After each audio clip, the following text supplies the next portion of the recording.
Friday है and a lot of people are looking forward to the weekend thinking that they will get me time, वो अपने लिए थोड़ा वक्त निकालेंगे।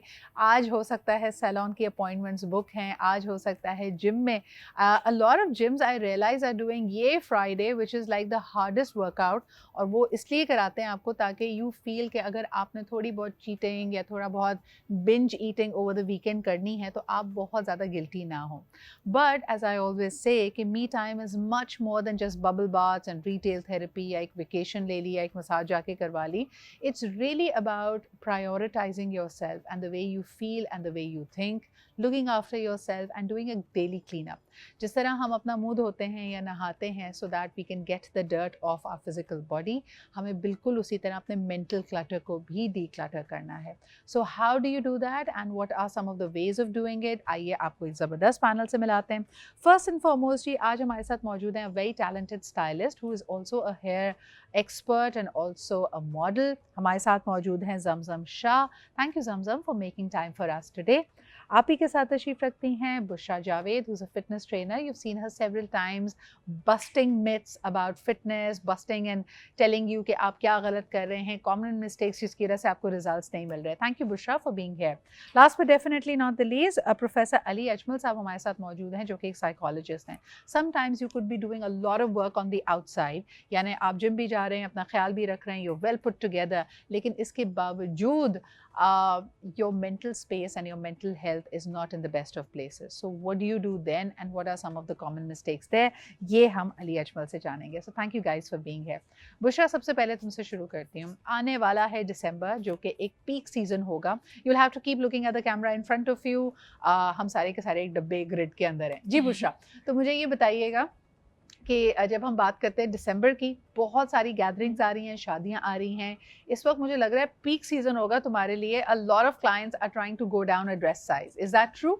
इट इज़ ट्रू, क्योंकि वेडिंग सीजन होता है हमारे यहाँ दिसंबर में बड़ा, तो या इट इज़ ट्रू कि लोगों को ये होता है कि अभी अभी फिट होना है, हमें न्यू ईयर में बिल्कुल अपनी फिट बॉडी के साथ जाना है। सो या तो वो हम अच्छा, कई लोगों के लिए फिटनेस गोल्स 1 जनवरी से शुरू होते हैं, लेकिन ये वाला जो टाइम है it is about putting your best foot forward, यानी वो चाहते हैं कि दिसंबर में ही when they are so active, so social, people should be able to see the difference, right? Exactly बिल्कुल ऐसा ही है कि अब चलो जनवरी में भी बड़ा जिम भरा हुआ होता है कि जिम भरा हुआ है, 1 जनवरी को तो पीक आवर्स होते हैं, बट दिसंबर में भी ये होता है कि चलो अब इतना अपने टाइम वेस्ट कर दिया है तो एक महीना, इस एक महीने में अपना बेस्ट दो ताकि न्यू ईयर पे अच्छा दिखें और अच्छी तरह एंटर करें। Zamzam, what is me time for you? For me, yes, personally, it's just getting out of my comfort zone and doing what I like and not that I do regularly. Like for me, I'm not a gym person, to be honest. I don't want to be like a मैं gym जाती हूँ and I like I don't do that. मैं horse riding पे चली जाती हूँ, मैं outdoor activity कुछ और कर लेती हूँ. I spend time with friends. Me time mostly कभी ये भी हो जाता है कि बहुत लोगों से देख लिया तो नेटफ्लिक्स लगा के कोई वो शो देख लिया, अपना मी टाइम कर लिया. So basically when you are okay with inner validation, मैंने कल एक बड़ी इंटरेस्टिंग बात सुनी, और हम क्योंकि कल टॉपिक डिस्कस कर रहे थे कि a lot of young people, in fact everybody young and old, want to be famous these days. वो चाहते हैं कि सोशल मीडिया पे उनका इन्फ्लुएंस हो, लोग उनको लाइक करें, लोग उनको पहचानें. And somebody who was a parenting expert had this little nugget of wisdom. उन्होंने कहा कि अच्छी पेरेंटिंग का एक एविडेंस ये है कि आपके बच्चे मशहूर होना ना चाहें, यानी उनके लिए ये कोई एम ना हो कि वो फेमस होना चाहते हैं. एंड दैट इज़ बिकॉज जब सवाल किया गया कि ऐसा क्यों है, आप इसको एज अ बेंचमार्क क्यों कह रहे हैं अच्छी पेरेंटिंग का, तो अली उनका कहना ये था कि इट इज़ बिकॉज आपने अपने बच्चों के अंदर एक इनर वैलिडेशन सिस्टम रखा होगा और उनको एक्सटर्नल वैलिडेशन की इतनी बड़ी नीड नहीं है, यानी सब लोग उनको पसंद करें, सब उनके बारे में अच्छा सोचें, ये ज़रूरी नहीं है. मी टाइम भी आपको यही करता है, it breaks you come back to your own focus. Ali, आप क्या समझते हैं लोगों के लिए मी टाइम के इतने सतही से मायने क्यों हैं? क्योंकि लोग समझते हैं कि जी शॉपिंग पे चले गए, वेकेशन पे चले गए, जिम चले गए, बस ये मी टाइम है. नहीं, मी टाइम जो है इससे ज़रा कुछ बड़ी चीज़ है. ज़रा ब्रॉडर पर्सपेक्टिव में मी टाइम, क्योंकि देखिए मी टाइम से आम तौर पे हम लोगों की पर्सनैलिटी ग्रूमिंग के लिए मी टाइम बहुत ज़्यादा ज़रूरी है. ये सिर्फ कंसीडर किया जाता है कि अगर हम थोड़ा सा टाइम स्पेस अपनी फ्री कर लें, थोड़ा जैसे जिम चले जाएं या और अपनी एक्टिविटीज़ में अपने आप को थोड़ा टाइम दें, तो ये सिर्फ मी टाइम नहीं है। वी नीड टू अंडरस्टैंड कि मी टाइम का जो एक कॉन्सेप्ट है वो ये है कि एक इंसान के मुख्तलिफ रोल्स हैं, जैसे कि एक शख्स एम्प्लॉयर है, एम्प्लॉय है, पेरेंट है, ब्रदर है, इस तरह से मुख्तलिफ रोल हैं। मी टाइम में जो एक मेंटल ब्रेक हमने अपने आप को देनी होती है, यानी कि अब ये टाइम मेरा है और अब इसमें मैं एज एन इंडिविजुअल हूँ, मैंने एज एन इंडिविजुअल सोचना है मैं क्या महसूस करता हूँ या करती हूँ, मैंने एज एन इंडिविजुअल अपने आप को प्रायोरिटाइज करना है बहुत थोड़ी देर के लिए, ये थोड़ी देर के लिए मी टाइम होता चाहिए। अब इसमें एक चीज़ आप समझें कि जो इंसान की रूटीन से एक ब्रेक है, बाज़ औक़ात ऐसा होता है कि लोगों का काम करने को दिल नहीं करता, बहुत लंबी लंबी ब्रेक ले लेते हैं लेकिन फिर भी थके रहते हैं। तो समझने की ये बात है कि मी टाइम में असल में हमें एक मेंटल ब्रेक चाहिए होती है। 15-20 मिनट अगर हम अपने आप को फिजिकली ब्रेक दे भी लेते हैं तो बाज़ औक़ात वो इतनी इफ़ेक्टिव नहीं होती, हमें अपने माइंड को ब्रेक देनी है। इसीलिए तो ये होता है कि कुछ लोग बहुत ज़्यादा अपने आप को रिलैक्स रखते हैं लेकिन फिर भी हर वक्त थके थके रहते हैं। बहुत सारे लोग मेरे पास आते हैं, वो कहते हैं कि अगर रात को हमने ठीक तरह से बड़ी नींद भी ली है लेकिन फिर भी सुबह को थके हुए हैं। तो असल में ये चीज़ है कि it's not about your physical thing, it's all about your mind, कि अपने माइंड को आपने जो है वो थोड़ा ब्रेक देनी है। अच्छा अब अली, उसमें मैं माइंड ये की बात ब्रेक का लेके ये जाना है चाहूंगी कि बुशरा के पास, because Bushra as a personal trainer तुम कई क्लाइंट्स को बहुत क्लोजली मॉनिटर कर रही होती हो, और मैं खुद सरप्राइज थी when one day I thought I was making time. मैं 2 मीटिंग्स के बाद मैं फ़ौरन जिम पहुंची और मैं अपनी तरह से अपने आप को खुशी खुशी ना कि देखो मैं आज अपना फिटनेस का भी जो मेरा चेक बॉक्स है उसको भी मैंने टिक कर लिया। तो मेरी ट्रेनर ने मुझे पॉइंट आउट किया कि सिद्रा आज आप मेंटली यहाँ नहीं हैं, आप फिजिकली यहाँ पे हैं, आप एक्सरसाइज भी कर रही हैं but you are mentally checked out, are you tensed? And I was surprise, और वो बात बिल्कुल सही कह रही थी क्योंकि मेरे जहन में कुछ और चल रहा था। मैं जानना चाहती हूँ कि तुम अपने क्लाइंट्स के साथ जब काम कर रही होती हो और उनको एक्सरसाइज करा रही होती हो या कोई भी ड्रिल उनके साथ सेट पूरा लगवा रही होती हो, कैन यू टेल कि वो मेंटली चेक्ड आउट है? मेंटली कहीं और है। एक तो एक मोबाइल वाला भी बड़ा सीन हो गया है कि हाँ। हमारा वो जिम के टाइम, जबकि जिम आपका अपना मी टाइम होना चाहिए, पर वो जिम में भी हमारा काम ही चल रहा होता है मोबाइल में, कि कॉल्स आ रही हैं या रिप्लाई करना है, तो वो एक वैसे ही माइंड अब तो कहीं और होता है, जबकि जिम में होना ये चाहिए कि आप एटलीस्ट 1 घंटा तो अपने लिए तो निकालो। कभी रूल नहीं बनाया कि यार दिस इज सो डिस्ट्रैक्टिंग, अपना फोन साइलेंट करके साइड पे रखें? बहुत और ये बनाया है, बहुत ये रूल तो बहुत बनाया है, क्योंकि एट टाइम्स बहुत इरिटेटिंग भी हो जाता है कि क्योंकि रेस्टिंग टाइम आपका कैलकुलेटेड होता है हर बॉडी के हिसाब से, तो वो रेस्टिंग टाइम के हिसाब से आपके रिजल्ट्स आते हैं। तो उसमें भी ये हो रहा होता है कि 1 मिनट की पूरी कॉल ब्रेक हो गया, 5 मिनट का कॉल ब्रेक हो गया, तो ये रूल्स बनाने पड़ते हैं। अच्छा, और अगर कॉल्स ना भी आ रहे हों और एक बंदा फोन साइड पे रख के तुम्हारे साथ एक्सरसाइज कर रहा है, जैसे मेरी ट्रेनर ने पिक कर लिया था, कहती है कि तुम you are not breathing right, तुम सांस सही नहीं ले रही हो, या तुम अपनी मूवमेंट को पूरा कंप्लीट नहीं कर रही हो, तुम जल्दी में हो, एटसेट्रा। इस तरह की चीज़ों से भी आपको पता चल जाता है? पता चल जाता है, लेकिन मुझे उस टाइम पे ये होता है कि कुछ मसला है तो आप डिस्कस कर लो, क्योंकि ट्रेनर बड़ा करीब भी होता है अपने क्लाइंट के, तो वो डिस्कस कर लो ताकि वो एक तो वेंट आउट हो जाए, तो क्लाइंट रिलैक्स हो जाए एंड फिर आप ट्रेनिंग की तरफ चल जाओ। Absolutely, there is so much focus on looking good कि हम कभी भी seldom go inside. Zamzam, I want to discuss this with you, लेकिन एक कॉलर भी हमारे साथ हैं। हेलो, अस्सलाम वालेकुम। हेलो, बिस्मिल्लाहिर्रहमानिर्रहीम, अस्सलाम वालेकुम। वालेकुम अस्सलाम। कैसे हैं सर आप, और क्या कहेंगे मी टाइम के बारे में? कहने को तो बहुत कुछ है मगर टाइम बहुत शॉर्ट होता है। जी, मेरा मतलब कि कहने का ये है कि इंसान को महीने में या 6 महीने में जिन अस्पताल या सब बड़े छोटे अस्पतालों में जाके मरीजों की खबर लेनी चाहिए। 3 महीने में आधा घंटा रात के टाइम पे ये आदमी को करना चाहिए। इससे अल्लाह ताला भी खुश होता है, बंदा भी खुश होता है। I like that thought. आप बिल्कुल सही कह रहे हैं कि कई दफा मी टाइम कम्युनिटी टाइम भी हो सकता है, जब आप दूसरों को कुछ देते हैं तो आप अच्छा महसूस टाइम होता ही नहीं, किसी के पास टाइम निकालना बड़ा मुश्किल जमाना आजकल। अपने लिए टाइम है, मगर दूसरों के लिए खिदमत के लिए भी इंसान को महीने में 1 घंटा निकालना जरूरी है। इसमें अल्लाह ताला राजी होता है, बंदे को अल्लाह ताला को राजी करने से। This is such a profound thought. बहुत बहुत शुक्रिया आपके कॉल करने का। अक्सर ये भी होता है कि आप जब दूसरे की तकलीफ में उसके साथ होते हैं, ना सिर्फ आपके अच्छा महसूस करते हैं, ये चीज़ें आपके अंदर ग्रैटिट्यूड को भी लेके आती हैं। नहीं, you look at them and you से कि यार इनका मसला हमसे कितना बड़ा है, और आप अपने आप को फुलर महसूस करते हैं जब आप किसी को एक्सटेंड कर सकते हैं लव एंड कंपैशन। अच्छा जी, ऑफ कोर्स जब आप अपने लिए वक्त निकालेंगे, आपकी मेंटल हेल्थ अच्छी होगी, the head space is good, तो वो आपके चेहरे को एक ग्लो देगा, आप कंटेंट नज़र आएंगे।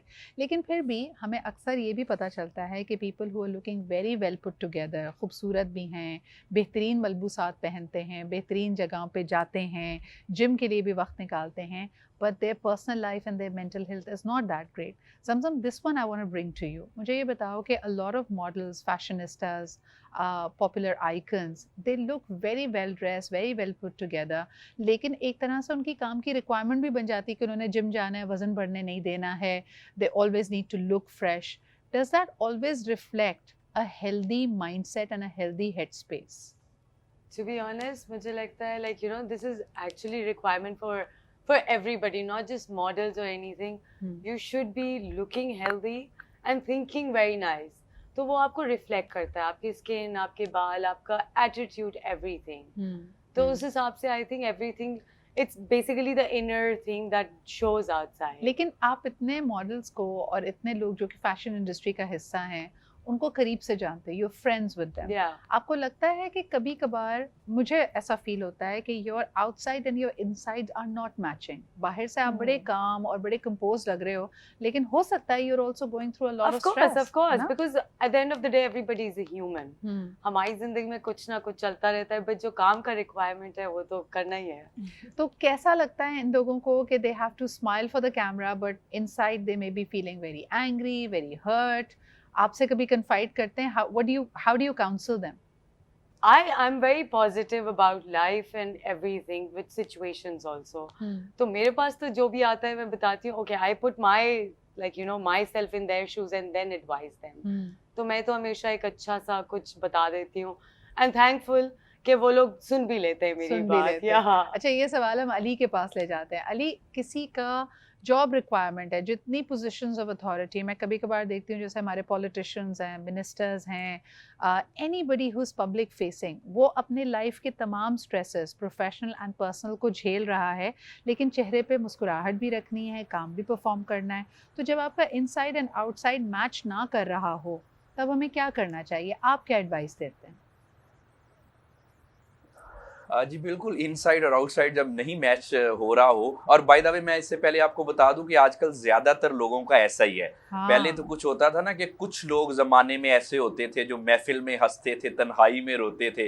आजकल ज्यादातर लोग ऐसे हैं जो महफिल में हंसते हैं और तन्हाई में रोते हैं. और इसमें फिजिकल अपीयरेंस का हमारे अंदर क्या चल रहा है इससे कुछ ज्यादा ताल्लुक नहीं है. ये एक बिल्कुल फैलेसी है, क्योंकि मेरे अपने पर्सनल एक्सपीरियंस में आया, अपने क्लिनिकल एक्सपीरियंस में, कि जिनकी आमतौर पे अपीयरेंस बहुत ज़्यादा बेहतर भी होती है, अपने आप को वेल ग्रूम भी रखते हैं, अपना ख्याल भी रखते हैं, लेकिन उनके अंदर बहुत सारे मसले मसाइल चल रहे होते हैं जो कि आमतौर पे हमें सोसाइटी में, being a member of society, हमें पता नहीं चलता क्योंकि लोग हमसे ओपन नहीं होते. लेकिन एक आप ये बात याद रखें कि अपीयरेंस जो है वो आजकल एक फैलेसी है.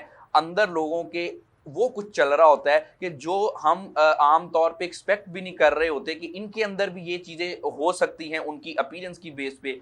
अब जहाँ तक आपने बात की कि जो वेल नाउन फिगर्स हैं ये किस तरह से अपने आप को मैनेज करते हैं और इनको क्या करना चाहिए, एक चीज़ हमने अंडरस्टैंड करनी है कि देखें, जो फिजिकल अपीयरेंस है, अपने आप को फिजिकली ग्रूम करना, बहरहाल ये आपकी लाइफ में पॉजिटिव इम्पैक्ट लेके आता है. लेकिन असल चीज़ यही है कि आप अंदर से क्या हैं, आपका माइंड कितना काम है और अंदर से आप मेंटली कितने स्ट्रांग हैं. बहुत सारे लोग ऐसे होते हैं वो वेल सेटल्ड हैं, बड़े अच्छी उनकी अपीयरेंस भी है, लाइफ में they got everything, but mind में आम तौर पे वो काफ़ी हद तक वीक होते हैं, जिनकी वजह से देखा गया कि उनकी लाइफ डिस्टर्ब है, पर्सनल लाइफ खास तौर पे डिस्टर्ब है. जब if I may pause you here, Ali, मुझे कभी कभार this is not seen as a sign of weakness. हम में से बहुत मजबूत लोग होते हैं, जब हम कहते हैं ना ऐसी बात कि यार हो सकता है मेंटली वीक हो, डिसीजन नहीं ले पा रहे या अपने इस प्रॉब्लम को ओवरकम नहीं कर पा रहे, मुझे लगता है कहीं ना कहीं हम उनको ब्लेम करने लग जाते हैं. तो I just want to be conscious of that कि किसी के साथ भी ऐसा हो सकता है, लेकिन उस वक्त करना क्या चाहिए. आप क्या मशवरा देंगे कि अगर आपको लग रहा हो कि यार मैं उदास फील कर रहा हूँ, मुझे किन चीज़ों को एड्रेस करने की ज़रूरत है, लेकिन डे टू डे काम में आपके पास एस्केपिज्म भी है, बल्कि बुशरा ये सवाल मैं तुम्हारे पास लेके आऊँगी। कई दफ़ा मैंने देखा है लोग जिम इसलिए नहीं जाते कि वो अपनी हेल्थ का ख्याल रखना चाहते हैं, they want to emotionally physically distance themselves, और वो थोड़ी देर के लिए, जैसे हम कहते हैं ना कि अपने मसलों से एक तरह से भाग भी रहे होते हैं। मैं उन लोगों को भी देखती हूँ जो एक्सरसाइज तो हो सकता है 30-40 मिनट्स करते हों, लेकिन जिम में 5-5, 6-6 घंटे गुजार रहे होते हैं। तो ये बड़ा क्लियर है कि वो अपनी ज़िंदगी में किसी चीज़ से भाग रहे हैं and they just sitting in the gym. पर मुझे लगता है कुछ हद तक ये ठीक भी है, क्योंकि कोपिंग मैकेनिज्म होता है कि इंसान को कुछ पेनफुल इमोशन है वो फील नहीं करने, तो वो एक तो जिम कर रहा है, तो मुझे ऐसा लगता है कि जिम के थ्रू भी आपके इमोशंस रिलीज होते हैं, तो वो भी ठीक है। सेकेंडली जिम में आपको एक बड़ा सपोर्ट सिस्टम मिल रहा होता है कि लोग आपको पुश कर रहे हैं, तो आई थिंक कुछ हद तक ठीक भी है। बट लेकिन तुम्हें नहीं लगता कि ये दोनों एक्सट्रीम्स पे जाना, जैसे लोग अगर परेशान हैं, कई दफ़ा आप देखें कि वो स्ट्रेस ईटिंग करना शुरू कर देते हैं और वो वेट पुट ऑन करते हैं, लेकिन दूसरी तरफ अगर वो बहुत परेशान है और एज एन एस्केप वो जिम में जाके 4-4, 5-5 घंटे वर्कआउट कर रहे हैं, तब भी वो अपनी बॉडी का नुकसान एग्जैक्टली अब्यूज कर रहे हैं बॉडी को भी। या अगर ईटिंग डिसऑर्डर है, बहुत ज़्यादा नहीं खा रहे, तो बिल्कुल अपने आप को कुछ खाने को ही नहीं दे रहे, तो एक्सट्रीम तो किसी भी चीज़ का भी गलत है। अपने साथ बैठना बड़ा ज़रूरी है कि अगर कोई चीज़ डिस्टर्ब कर रही है तो आप उसको जर्नल करो, अपने साथ बैठो। वर्कआउट ज़रूरी है, मुझे लगता है वर्कआउट से मेंटल हेल्थ काफ़ी हद तक बेहतर होती है। एक और चीज़ जो मैंने देखी है जो कॉन्फ्लिक्ट में आती है कि हमारी प्रोफेशनल लाइफ बहुत बिजी हो गई हैं और हम जब कहते हैं कि वर्क लाइफ बैलेंस करो, तो जो चीज़ें हमारा करने को दिल चाहता है, मिसाल के तौर पे दोस्तों से मिलने का, सैलून जाने का, जिम जाने का, ये वक्त एक तरह से आपका डाइवर्ट हो जाता है। पहले ही काम बहुत ज़्यादा टाइम ले लेता है, ऊपर से जब आप अपना मी टाइम निकालते हैं तो जो इग्नोर हो रहे होते हैं वो फैमिली आपकी इग्नोर हो रही होती है। Zamzam, a lot of times parents don't understand youngsters need for me time.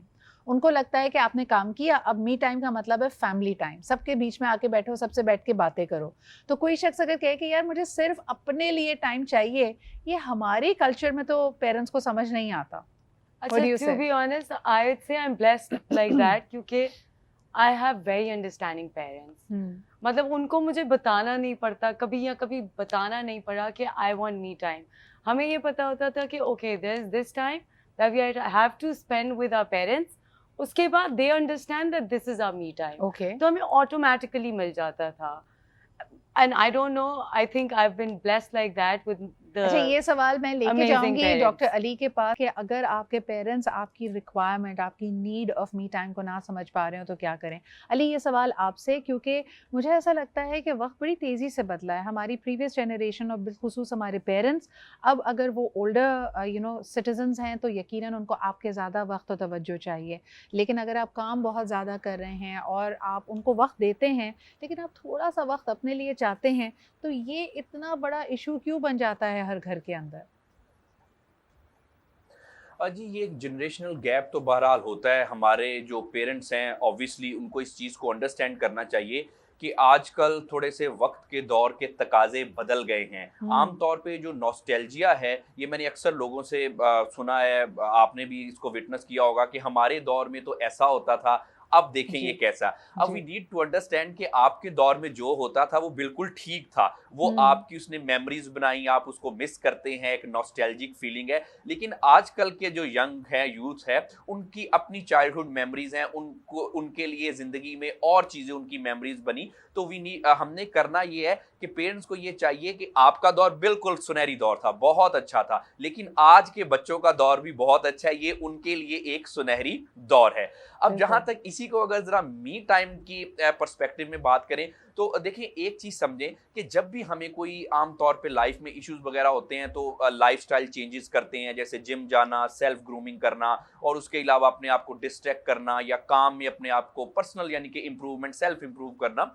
आप एक बात याद रखें कि ये सारी चीज़ें वर्क करती हैं, लेकिन जब तक जो चीज़ें आपके माइंड में स्ट्रक हैं, कोई एक्सपीरियंसेस, कोई ट्रॉमास, जब तक वो रिजॉल्व नहीं होंगे, ये सारी चीज़ें आइसोलेशन में वर्क नहीं करती। आप जितना मर्जी सेल्फ ग्रूम कर लें, जिम कर लें, मेडिटेट कर लें, ये चीज़ें काउंटर प्रोडक्टिव होती हैं अनलेस एंड अनटिल आपके माइंड में जो इश्यूज हैं वो रिजॉल्व नहीं होते।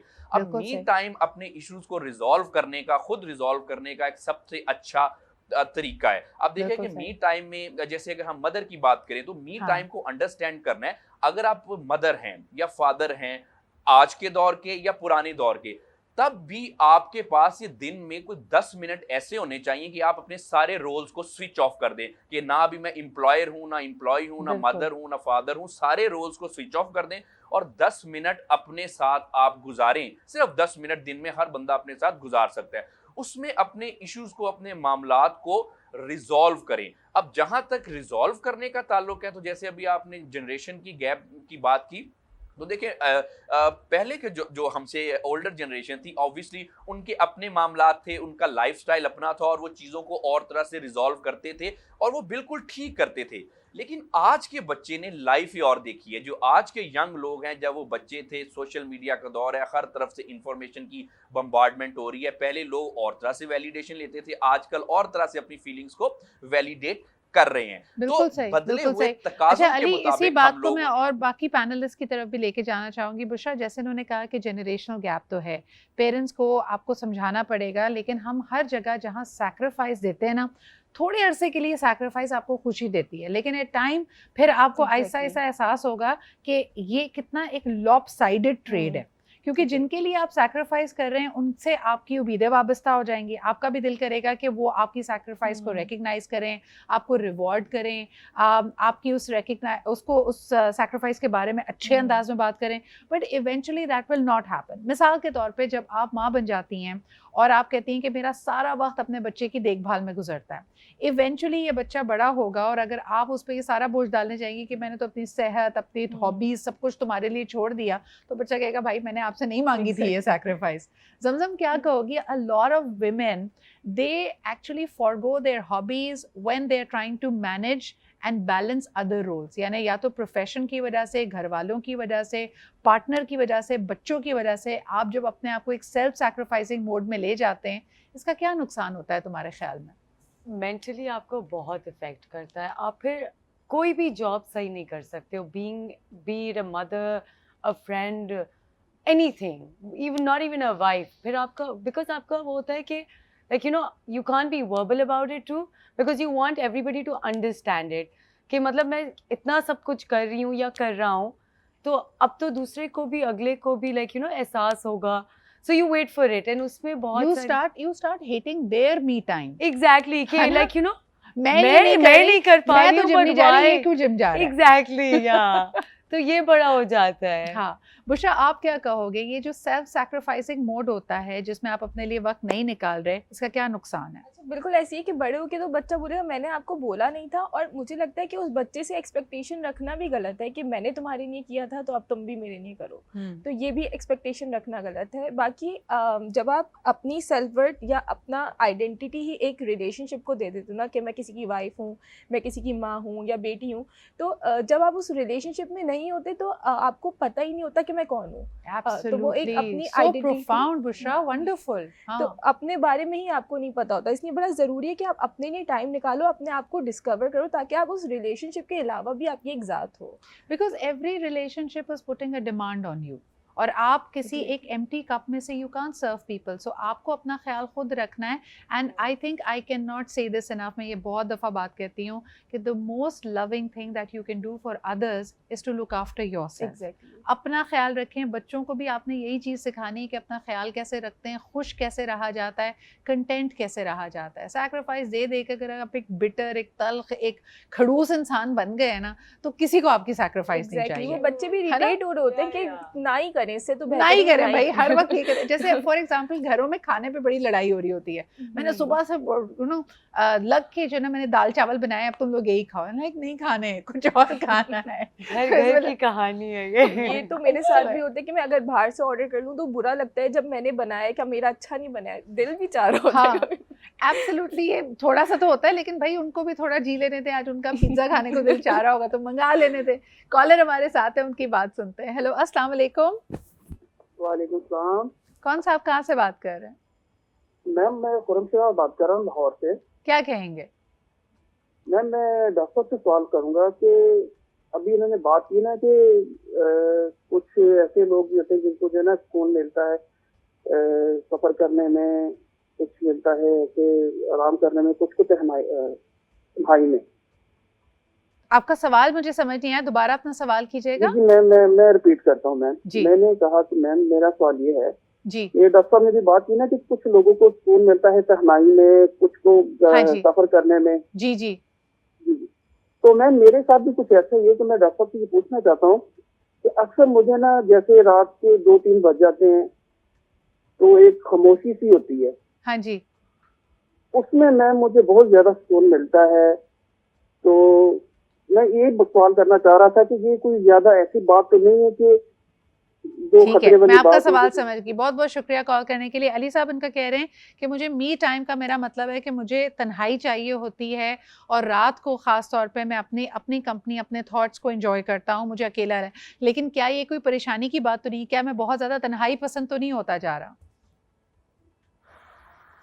नहीं जी, ये तो बड़ी अच्छी बात है कि आप एक थोड़े से तन्हाई के शौकीन हैं, कि थोड़ी सी आपको मी टाइम आपको चाहिए। This is very good. इसमें एक रेड लाइन हमने ये देखनी है कि हम अगर इतने तन्हाई पसंद हो जाएं कि फिर हमारा लोगों से मिलने को दिल ना करे और उसकी वजह से हमारे डेली के जो काम हैं वो डिस्टर्ब हों, तो तब हम कहते हैं कि अब ये कोई मसले वाली बात है। अदरवाइज बिल्कुल। कुछ लोग हैं वो ज़्यादा तन्हाई पसंद होते हैं, कुछ लोग ज़रा महफिल की जान होते हैं, कुछ लोग ज़रा कम गो होते हैं, कुछ लोग ज़्यादा बोलते हैं। तो ये सारी चीज़ें जो टेम्परामेंट हैं, ये बिल्कुल एब्सोल्युटली नॉर्मल है, थैंक खुद यू से सो मच लड़ना फॉर चाहिए। दैट। बल्कि हमें वक्त निकालना चाहिए ताकि हम थोड़ा सा लाइफ को स्लो डाउन करके अपने फैसले, अपने ख्यालात, अपने इर्द गिर्द के माहौल पे थोड़ी नज़रसानी कर सकें, उस पर रिफ्लेक्ट कर सकें। Thank you so much. Doctor Ali हमारे साथ थे, Bushra and Zamzam. It was a pleasure to talk to you all and listen to such refreshing ideas कि क्यों हमारे लिए मी टाइम, अपने लिए वक्त निकालना बहुत अहम है। इसी के साथ मुझे इजाज़त दीजिए। Take some me time out over the weekend for yourself और इंशाल्लाह आपसे मेरी पीर के रोज़ मुलाकात होती है। I hope you are able to recharge your batteries, rejuvenate and come back recharged next week. Take good care of yourself. Khuda Hafiz.